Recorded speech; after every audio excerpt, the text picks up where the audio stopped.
వీటన్నిటి నేపథ్యంలో అది హైడ్రా కావచ్చు, ఈగల్ ఫోర్స్ కావచ్చు, ఈ సంస్థలు ప్రజలకు మేలు చేయడానికి మేము తీసుకొచ్చినాం. ఈ నగరం వేగంగా మత్తు, ముఖ్యంగా గంజాయి, డ్రగ్స్ విస్తరిస్తున్న సందర్భంలో వాటిని కఠినంగా అణచివేయడానికి ఈగల్ ఫోర్స్ను తీసుకొచ్చినాం. కబ్జాలను, చెరువులను, కుంటలను, నాలాలను అడ్డగోలుగా ఆక్రమించుకొని కబ్జాలకు పాల్పడుతుంటే వాటిని తొలగించడానికి హైడ్రాను తీసుకొచ్చినాం. జిహెచ్ఎంసీ కావచ్చు, హెచ్ఎండిఏ కావచ్చు, మెట్రో వాటర్ వర్క్స్ కావచ్చు, మెట్రో రైల్ కావచ్చు, ఇలాంటి సంస్థలన్నిటిని కూడా సమన్వయం చేసుకొని ఈ నగరాన్ని ఒక మంచి నగరంగా తీర్చిదిద్దడానికి మేము చేస్తున్న ప్రయత్నాన్ని ప్రధాన ప్రతిపక్షము సహకరించకపోను ప్రతి సందర్భంలో అడ్డు తగిలే ప్రయత్నం చేసిండ్రు. మూసీ ప్రక్షాళనకు సంబంధించి మూసీ ప్రాంతంలో నివసిస్తున్న వాళ్ళు ఎవరు అది అద్భుతంగా ఉంది అని అక్కడ ఉండడం లేదు.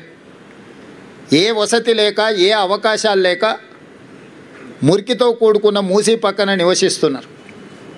వాళ్ళకు ఒక మంచి వసతులు ఏర్పాటు చేసి వాళ్ళకు ఉపాధి కల్పించి వాళ్ళ జీవన ప్రమాణాలు పెంచి వాళ్ళ పిల్లలకు ఒక మంచి చదువులు, వాళ్ళకు ఒక మంచి వైద్యాన్ని, వాళ్ళకు ఉపాధిని కల్పించాలని చెప్పి మా ప్రభుత్వం చేస్తున్న ప్రయత్నాలను ప్రతి నిమిషం ప్రతి క్షణం అడ్డు తగిలి అన్ని రకాలుగా వీటన్నిటిని అడ్డుకునే ప్రయత్నం చేసిండ్రు.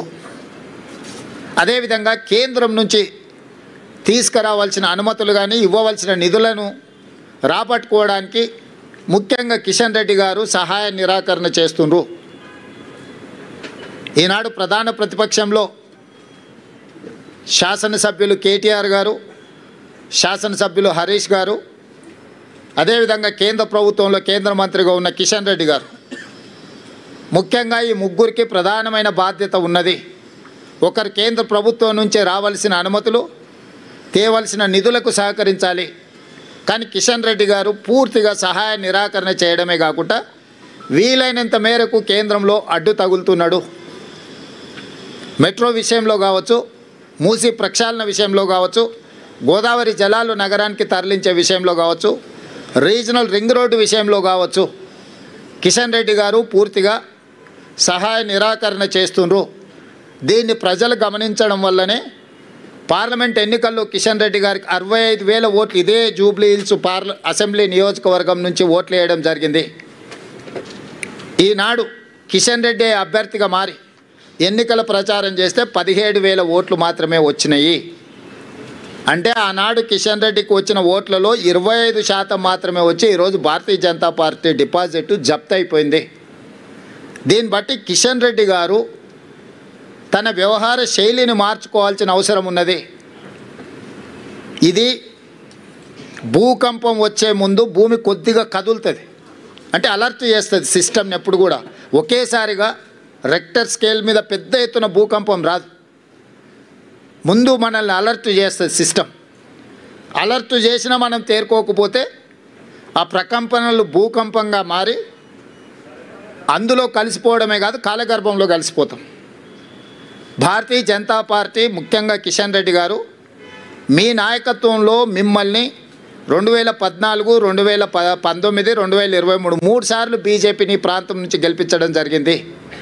మొన్న జరిగిన మీ పార్లమెంట్ ఎన్నికల్లో మీకు 65,000 ఓట్లు వస్తే ఈనాడు మీరే అభ్యర్థిగా మారి ఎన్నికలు చేస్తే 17,000 ఓట్లు వచ్చి మీ డిపాజిట్ పోయింది. కాబట్టి ఈరోజు ప్రజలు, జంట నగరాలలో ప్రజలు మెట్రో విస్తరణ కోరుకుంటున్నారు, గోదావరి జలాలు రావాలనుకుంటున్నారు, మూసీ ప్రక్షాళన జరగాలనుకుంటున్నారు, రీజనల్ రింగ్ రోడ్డు, రేడియల్ రోడ్స్తో పాటు తెలంగాణ రాష్ట్రానికి వచ్చే పెట్టుబడులను ఒత్తిడితో ఇతర రాష్ట్రాల కేంద్ర ప్రభుత్వం తీసుకెళ్తున్నప్పుడు మీరు అడ్డుకోకుండా ప్రేక్షక పాత్ర వహించిందని చెప్పి ఈ ప్రాంతంలో చదువుకున్న వాళ్ళు, పేదలందరూ ఆలోచన చేయబట్టి ఈరోజు బీజేపీకి పరిస్థితి దాపురించింది.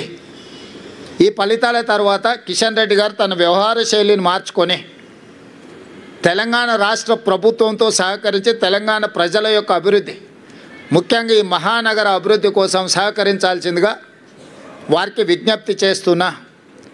ఇది భూకంపం ముందు జరిగిన చిన్న ప్రకంపన మాత్రమే భారతీయ జనతా పార్టీకి. ఈ ఇండికేషన్ కిషన్ రెడ్డి గారు అర్థం చేసుకుంటే భవిష్యత్తులో వారి యొక్క రాజకీయ పరిస్థితి కాస్తైనా మెరుగ్గా ఉంటుంది. కాబట్టి వారు ఈ ఫలితాలను విశ్లేషించుకొని ముందుకు రావాల్సిందిగా, కాంగ్రెస్ పార్టీ ఎన్నికలు వచ్చినప్పుడే రాజకీయాలు మాట్లాడుతుంది, మిగతా సమయంలో రాజకీయాల జోలికి వెళ్ళాం, రాజకీయ